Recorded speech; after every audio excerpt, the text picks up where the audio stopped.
Pues hoy en Dímelo en la calle vamos a preguntarnos por el principio del fin de las armas nucleares. ¿Cómo es posible que en mayo del 68, que generó la transformación política de Europa, rodase en torno al fin de las armas nucleares? Y hoy en día parece que nos hemos olvidado.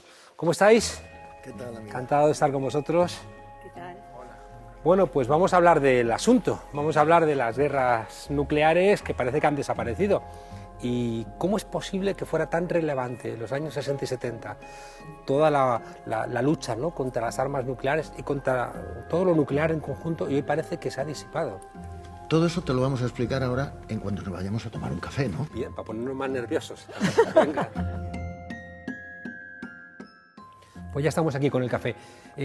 No hay menos peligro que en los años 80, sin embargo parece que la atención de la gente, incluso de los medios, ha desaparecido. ¿Qué ocurre? No solo no hay menos peligros, hay más peligro. Está el reloj Domesday que se llama, que es una especie, digamos, de indicador multicriterio que mantiene la comunidad científica a nivel internacional sobre el nivel de riesgo que existe global, que incluye el tema de las armas nucleares.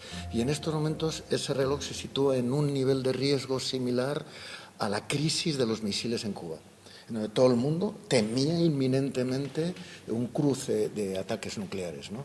Es decir, estamos realmente en un nivel de inestabilidad por distintos temas, ¿no?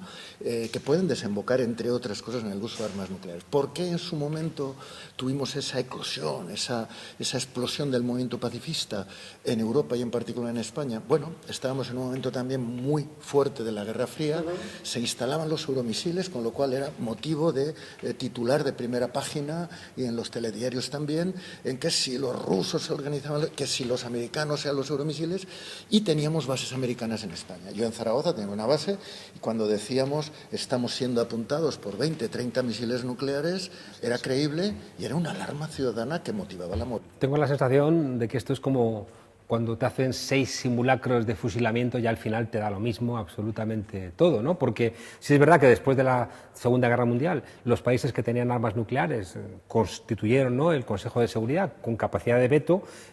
Esos países no son especialmente pacíficos hoy mismo. Vemos que Estados Unidos, con el loco de Trump, está desarrollando todo tipo de amenazas por todo el planeta. Rusia quiere otra vez levantar cabeza. Estoy pensando en Israel, que no estaba en el Consejo de Seguridad, pero también con su locura, ¿no?, pequeño imperialista, también está poniendo en riesgo toda la zona. En África, Francia sigue teniendo sus intereses. Inglaterra, que era un país democrático, pacífico, de nuevo también está atravesado de problemas. No es para estar tranquilos, ¿eh? Bueno, yo creo que está esa parte de política internacional con líderes políticos poco tranquilizadores, por decirlo de algún modo, que nos están poniendo en riesgo permanente y cada vez más, que llevan las situaciones a límites.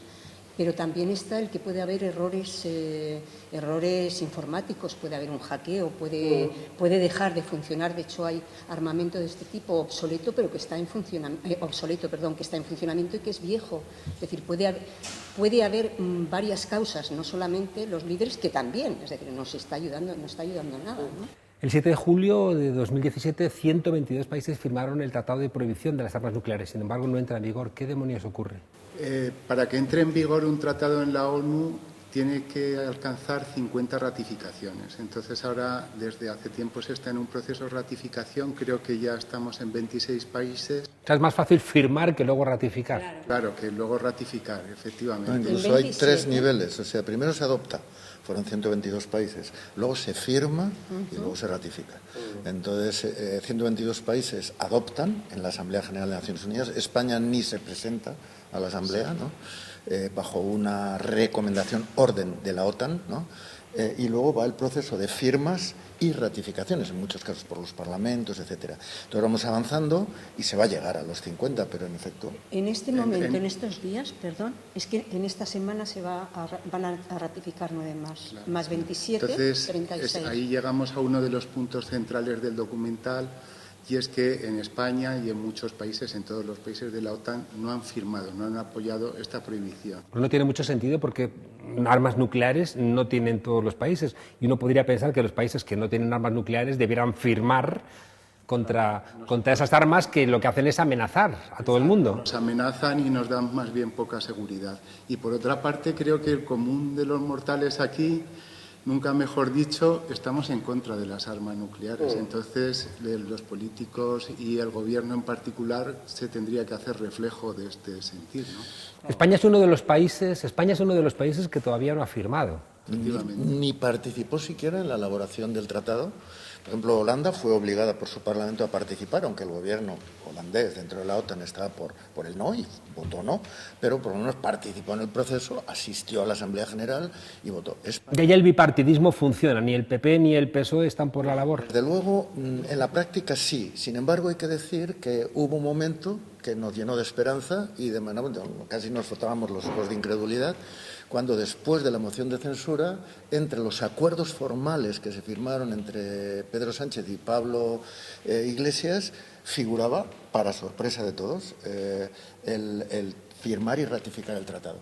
Cuando dentro del Parlamento, con Pablo Agustín era muy prudente, pues, no tiremos las campanas al vuelo, miremos a ver, empezamos a hablar, se confirmó que estaba entre los compromisos ejecutivos.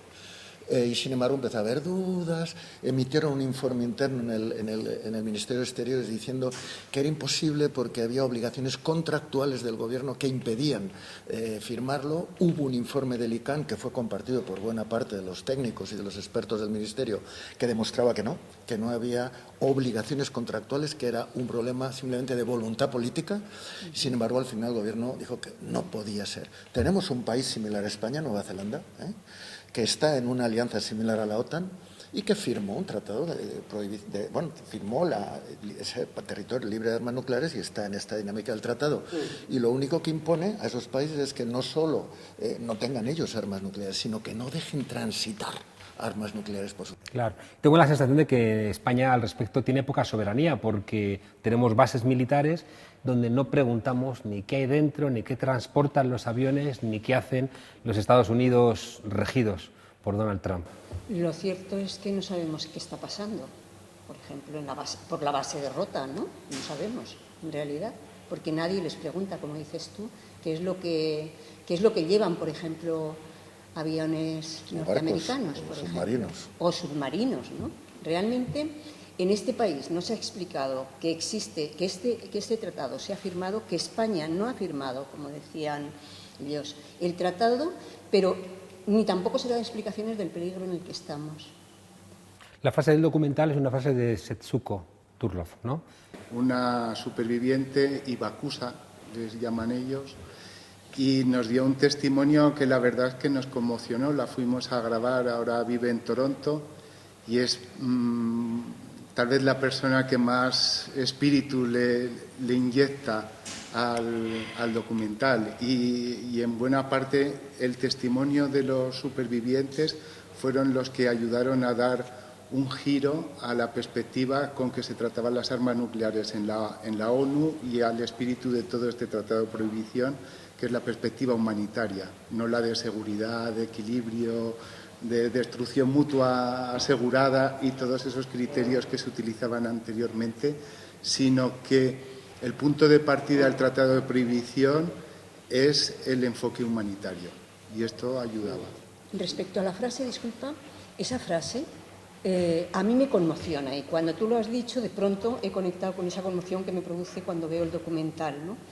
Cuando ella habla, Setsuko habla ante el Pleno de Naciones Unidas cuando se aprueba el TEPAN y ella dice, la frase suya traducida al español es que esto sea el comienzo del fin de las armas nucleares, que es el título del documental que ha dirigido Álvaro. Sin embargo, tengo la sensación de que allá donde en algún momento Hiroshima y Auschwitz eran como dos referentes de lo que nunca debería volver a pasar, en el mundo se ha disipado, ¿no? Hiroshima parece que queda para las películas. Sí, sí. De hecho, incluso, fíjate que ha habido otras armas de destrucción masiva, menos masiva, pero masiva, que se han entrado a negociar y se han prohibido. Quiero decir, no ha pasado nada. En estos momentos, ¿cuál es la clave para mí? No es verdad, no es un tema de seguridad. Es verdad que es un problema de poder, de amenaza, además, pero es un problema de lo que se dijo en su tiempo y que sigue vigente, el poder de todo el aparato, digamos, económico-militar de la industria del armamento en el mundo. En estos momentos está disparado el crecimiento de presupuestos militares en las grandes potencias. Se está produciendo un relevo en la hegemonía mundial que quiebra, que produce un choque de placas geopolíticas en el mundo. China emerge. Cuando ha ocurrido estas cosas en el tiempo anteriormente estábamos en la víspera de una nueva guerra mundial, no digo que lo sea, pero en ese contexto están haciendo un negociazo el gran complejo político-militar, fundamentalmente en Estados Unidos y en otros países. En estos momentos solo la existencia del arsenal, son 17.000 armas nucleares, supone 100.000 millones de euros que nos estamos gastando en mantener un arsenal y no dedicándolo a las necesidades humanitarias, sociales de la gente en el mundo. El choque económico entre China y Estados Unidos, que arrastra como un espectador impotente a Europa, hace del uso de las armas nucleares un riesgo duplicado. Absolutamente, pero además, fíjate que no solo es el riesgo de la confrontación de los agentes principales. Por ejemplo, India y Pakistán tienen el arma nuclear, tenemos Cachemira. En cualquier momento se abre una confrontación. Nadie va a querer una confrontación nuclear a gran escala, pero no se piensa, no sería probable que en una prueba de fuerza en donde una parte está perdiendo su dignidad, no tire un pepino para mantenerse en su orgullo y el otro responda y se abre una escalada. Y con los locos que están gobernando nuestros países. Que se sabe cómo empieza una escalada, nunca se sabe hasta dónde llega. Bueno, lo mismo, Irán, Israel en un momento determinado, o Oriente Medio, Rusia está en ese juego también, haciendo sus alianzas, China, etcétera. Estamos en una situación tremendamente inestable en donde cambio climático, choque de placas geopolíticas, hay un montón de elementos de riesgo, están tensionando el equilibrio en el mundo y detrás hay 17.000 armas nucleares. Acabamos de ver que un ataque con drones ha matado a 40 civiles en Afganistán. La perspectiva de que drones puedan portar armas nucleares es un escenario apocalíptico, Álvaro. Pues sí, la verdad es que sí. Porque aunque se mantiene, incluso ha bajado el número de armas nucleares que hubo, por ejemplo, a mediados de los 80, que es cuando más hubo, sin embargo, se siguen perfeccionando. Entonces sigue una carrera que no aumenta el número, pero sin embargo se perfeccionan tecnológicamente. Juana, parece que una de las perspectivas optimistas de la política tiene mucho que ver con el feminismo y con un creciente papel de las mujeres en la política. ¿Es compatible feminismo y armas nucleares? No es compatible. De hecho, quiero decir, la primera organización que se manifiesta a nivel mundial en contra de las armas nucleares es la Liga Internacional de Mujeres por la Paz y la No Violencia. De hecho, contamos en el apoyo de este documental con Carmen Magallón, la presidenta de la organización en España. La mujer en general siempre luchó por la vida y tenemos una gran esperanza en que el movimiento feminista va a sumar. Y hablando de algo que decían sobre el clima, que estamos en la semana por el clima, ha llegado el momento de conectar peligros nucleares con cambios climáticos, porque tienen una relación absoluta, el tema de las guerras y sobre todo las armas nucleares. Así es que esperamos que también, no solamente el movimiento feminista, sino que además el movimiento por el clima asuma como suyo una temática fundamental, que es el desarme nuclear. Pues ojalá el principio del fin de las armas nucleares sea una realidad. Juana, Pedro y Álvaro, que este documental entre en todas las conciencias, porque falta hacer. Gracias por el esfuerzo y hasta la próxima. Muchas gracias a vosotros.